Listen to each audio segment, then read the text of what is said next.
Welcome back to Turning Hard Times into Good Times. I'm your host, Jay Taylor, and I'm really pleased to have with me once again Richard Maybury. I'd like to have Richard come on about once a month or so, and the reason is every time I get one of his monthly newsletters, I just feel like I have to talk to this guy. It's not fair to call Richard up and not have him spread his wisdom with other people, and he's gracious enough to do that, to pass along his insights, geopolitical insights, in addition to economic insights. And Richard, I think, is a wealth of information, and I always like to encourage you to go to Richard's website and sign up for his letter. It's a very reasonably priced newsletter, and as I said, it's one I really can't do without. It's one of those gems that I look forward to. The gobs of mail we get, we throw most of it away, but Richard Maybury's early warning report is absolutely a must-read. Go to, richardmaybury.com. Richard Maybury, B-U-R-Y, just so you get it right. Or you can also go to earlywarningreport.com, earlywarningreport.com. The subtitle to Richard's newsletter is Adopting to and Profiting from the Collapse of the Federal Government's Empire. And that is the subtitle is partly why I named today's show Richard Maybury on Self-Protection from Growing Wars and Inflation. So welcome, Richard. Thanks for joining me again. Oh, thank you, Jay. I always enjoy being here. It's usually a really great conversation. Thank you. I love your insights into the markets. I think probably a lot of our listeners are already familiar with the views of many of our guests on the dollar and on the what are viewed as an unsound monetary system that's based on it's based on a system of IOU nothings. It's based on a system of money created out of nothing without anything in support of it. And that's why Mr. Kissinger had to go out and create the petrodollar with Saudi Arabia. But in any event, review for us, if you might, just why are you concerned about a dollar panic? I mean, after all, central banks seem to be doing a pretty good job, according to what we're told at Bloomberg here on my screen.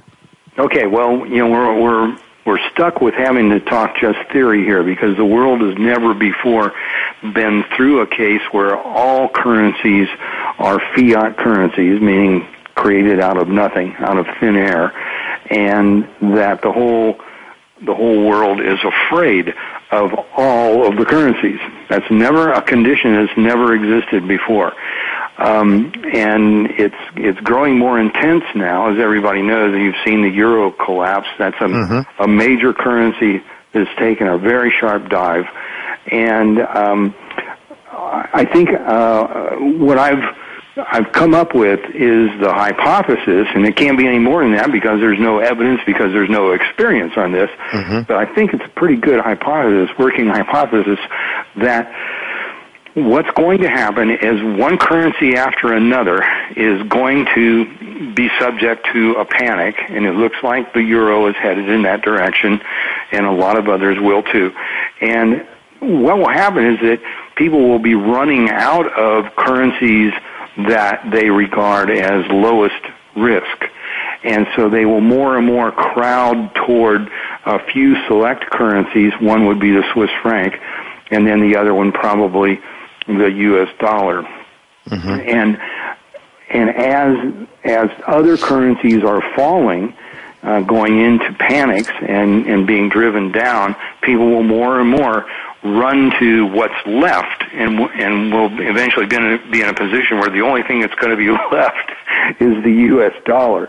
And I think we are in the early stages of that now, where the dollar is strengthened by the weakness of all of these other currencies. And so even though it's undoubtedly the most inflated currency, large currency in the world today, as far as increasing the money supply, and it is nevertheless in great demand because people are so much more afraid of all these other currencies. So as the monetary crisis, as the global monetary crisis gets worse, the dollar actually benefits from it. Yeah. For a while. Yeah. But I think what's coming is that at some point, then people will also finally give up on the dollar too, and then they will be fleeing from all paper currencies, and then you'll have these tremendous climbs in gold, silver, platinum, real estate, anything that can't be created out of thin air will see its price rise dramatically at that point. But I don't think we're there yet. I think we still have some time left where people are still crowding into the dollar in order to escape from everything else. And so we just have to wait. But I think it's for sure the day is coming when the panic to get out of the dollar will be as intense as the panic to get out of everything else. Well, Richard, what you just told me makes a total sense to me for many reasons. Just today, of course, there's more and more fear that Greece is going to tank, and it's just a basket case. It's not going to survive. That is, whether the euro survives or not is the question. But Greece is going under, and there's nothing that can be done. There's increased anxiety in the markets today. It's one of the reasons the dollar is actually strong. The euro is weak because of the increased tensions there. And then going back from a longer-term historical perspective, one analyst that I've had on this show in the past, Bob Hoy, has done a lot of work and looked at historical, these credit implosions that take place whenever, over the last 300 years, he reckons that we're in the sixth major credit contraction in the last 300 years, and that each and every time the senior currency is the strongest one until the end. And so that's exactly what you were talking about. Yeah. And it rings true with John Exter's work. And John Exter had the inverted pyramid, in which the things at the top of the pyramid, it's a pyramid that's inverted, so the top is broad, and all the things that are things that you don't have to have, but people want to have, or they live recklessly and they buy things and, second, third homes and boats and ships and whatever nonsense people buy, and they waste their money and they buy. So all those things, at the end, they start getting sold off, and you start having what looks like a deflation. It's a credit implosion. And then the money goes down to the bottom, to the most liquid asset, which is the U.S. Treasuries, but it could be other treasuries. But then as each and every country starts to have its problems, it goes to the safest treasury. And then ultimately outside of that inverted pyramid is gold. And perhaps silver, but gold for sure in Exter's view. So both of those things, your hypothesis makes total sense to me, and I think you're on the right track. That's my belief. Time will tell, as you say. But one of the things that I certainly see that's evolving from this massive amount of money that's created around the world, tremendous amounts of mischief that is created. There's growing chaos in the Middle East and around the world. You know a lot about the Middle East. You've studied the Middle East and global geopolitics, really. But you talk in your newsletter about the growing chaos in the Middle East. To what extent do you think England, let's say the English Empire, and now the U.S. Anglo-American NATO construct is causing and adding to the chaos in the Middle East? Oh, tremendously. I think it's just, the old expression, throwing gasoline on a fire. That's what Washington does best. And they have unlimited amounts of money. And Richard, they have unlimited amounts of money. Since there's no gold standard, they can just print unlimited amounts of money as long as the dollar is that most senior currency, right? Yeah, that's right. Yeah, they've got a free hand to do pretty much anything they want, and that's what they're doing. They just meddle in one country after another on the assumption that they know what's good for these people. The people in Washington are so good and wise and noble that they know what's good for other people, and they have the right and the duty to go into these other countries and remake those countries according to the American way. And this is insane. This is totally insane. But Richard, let me just stop you there. Let me stop you for a minute. Don't you realize that most of these guys that we see from the Council on Foreign Relations, we see them on television, we see them, these are guys from Princeton, Harvard, and Yale that have PhDs. How dare you question their brilliance? Well, I question it because back in the 60s, I was in the 605th Special Ops Squadron. I was one of the people that helped revive Air Force Special Ops. And our job was to back up these crazy dictators around the world and try to build this U.S. empire. And so I'm speaking from direct experience on this. I helped build this monster, and I didn't know what I was doing at that time. I was just a guy that got drafted and wound up there. But it's insane, this idea that Americans somehow know what's good for other people, and we should reorganize their countries. And yet, but this obviously, these other people don't like it, and they fight. It's the most insane thing in the world. This drive to democratize everybody. Everybody's got to have a democracy. Why is that? My next newsletter coming up, the one that's going to be mailed next week, I give the people a scorecard here, or a program of America's, or of Washington's allies in the Islamic world. I've got a list of 15 different religious groups over there that Washington has either gone to war with or has formed an alliance with. And these groups are fighting each other. They're fighting us.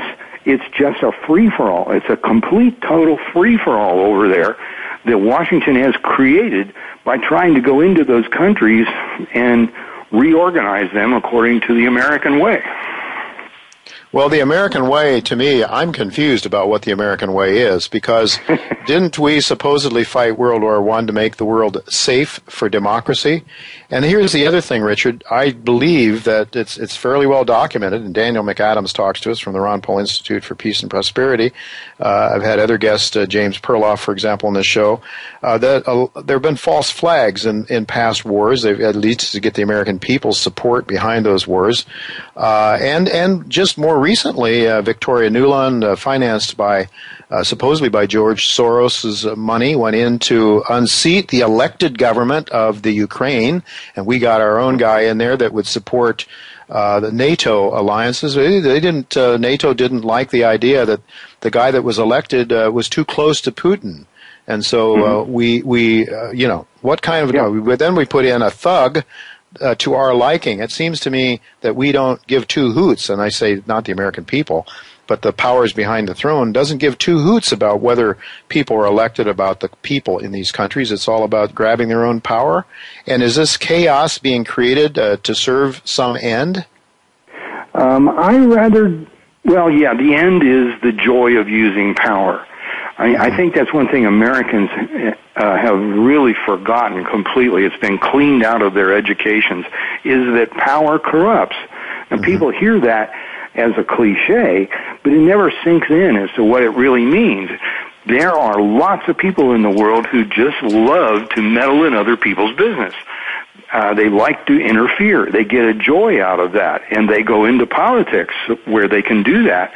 And in the United States, we have something called the Constitution, especially the Bill of Rights, which limits their ability to do it to you and me. Not so much anymore, but it has for all of our American history. The Bill of Rights especially has somewhat limited these people's ability to meddle in our lives. So what they have done is to go abroad. The Bill of Rights stops at the border. Outside so then they can, the country, outside the country, they can do anything they want, and they do. And I'm the voice of experience. I was there in the 605th Special Operations Squadron watching dictators being set up just because those dictators claimed to be friends of Washington. Yeah. So we don't really care. So the people and the propaganda here doesn't have people don't have any idea of what's going on. I think in terms of that power, that thirst and hunger for power. In the meantime, lots of money is being made, certainly in the military-industrial complex. I remember President Eisenhower, upon leaving, and I am old enough to remember President Eisenhower leaving, making that speech about the military-industrial complex, warning about how it would become would become our leader, or would force us into areas of behavior that wasn't in keeping with our Constitution. And so, but here's the thing, Richard. One thing I really wanted before we run out of time today, I wanted to ask you about. First of all, with this chaos, I know that, and the growing chaos around the world, and the demise of the dollar likely to head for the into the dustbin of history like all other fiat currencies have. With that, you own gold and silver. Tell us about some of the other items in your portfolio. I know you're into defense stocks, and I know that's one thing that you really I want to talk to you about. Okay. But before you get to that, what else besides defense stocks and precious metals? You have commodities, real estate, things like that you put in there too? Yeah. I recommended Toll Brothers, for instance, in the last newsletter, a real estate company, and a lot of mining companies. One of my favorites is BHP Billiton. The way I see the world is the two most reliable economic trends are war and debasement of currencies. And so I try to pick all of my investments on the basis of ones that will benefit from those two major dominant trends. Those trends, just overwhelm all other trends. And so in the short run, the stuff I pick goes up and down. But in the long run, it's been doing wonderfully for decades because those two major trends have been in place for thousands of years, actually. And so that's what I bet on. Yeah, and your portfolio has done very, very well. I think you might do well, Richard. Just a bit of advice to you, if you don't mind. Sure. You might blow your horn a little bit more once in a while in your newsletter and show your listeners, your subscribers, what you're doing and how well you've done. I know once in a blue moon you do that, but I would just suggest you might do that more often. Okay. Thank you for the advice. If you can keep track of, and I'm sure you do keep track of it. But the one I wanted to ask you about, and this is an issue for me in particular because I was brought up as a Mennonite, a pacifist, if you will. I worked in a hospital rather than going to help this military-industrial complex as you did, and I did my thing in the hospital, helping sick people essentially. So the morality of buying defense stocks. You and I have talked about that. We touched on this. And so let's talk about that. It seems to me, the idea is, should I buy cigarette stocks? They kill people. Should I buy defense stocks? They kill people. The stocks don't, but the companies that I'm supporting through my purchase of their equities do. So how do you reconcile that? You have some very good logical reasons to justify morally the purchase of defense stocks. Talk to us about that, if you would, please. I know it's counterintuitive to say that you should buy defense stocks, even though you might be against the war. But when you look at what you're buying, when you buy a stock, it becomes pretty clear. Governments have created what's called limited liability corporations, which have pretty much severed the ownership of the companies from any responsibility for the companies. Your liability when you buy a stock in a company is limited to the amount of your investment. So if you buy $100 worth of some company and they go out and they dump sewage on somebody's property and people catch typhoid and they die, you're liable for $100. That's it. No matter what your property has done to other people, that's all you're liable for. And this has caused the stocks that we trade in to have to be disassociated from the actual activities of the companies. When you buy a stock in a defense company, you're buying only three things. You buy the right to sell it, you buy the right to collect the dividends, and you buy the right to vote in the company elections, which is worth practically nothing. Right. And that's all you have. You have no ability to affect what that company will do. You have no ability to affect what the government will do. You simply are a bystander in all of this, other than you hope the dividends go up and you hope the capital gains go up. But you aren't actually causing anything to happen. A stock actually these days is really nothing but another currency. It's like a U.S. dollar or British pound or a Swiss franc. It's just a currency that we hope earns some dividends. And that's all. And so, to me, we have to live in the world the way it is. And what we want is investments, places to put our savings that are as low risk as possible. And the ones that are low risk are the ones that are tied into those two historic economic trends of war and currency debasement. Mm-hmm. Those are the trends you can count on the most. And you have a responsibility to do your best with your investments for yourself and your family. And so to me, that's the place to be. Now, if it was a fact that when you bought a stock that someone from that corporation or someone from the government would come and knock on your door and say, what do you think we ought to do in the Mideast? Well, we'll do what you say. Tell us what to do. Now, if that was going to happen, okay, now you've got your hands on the thing and you're responsible.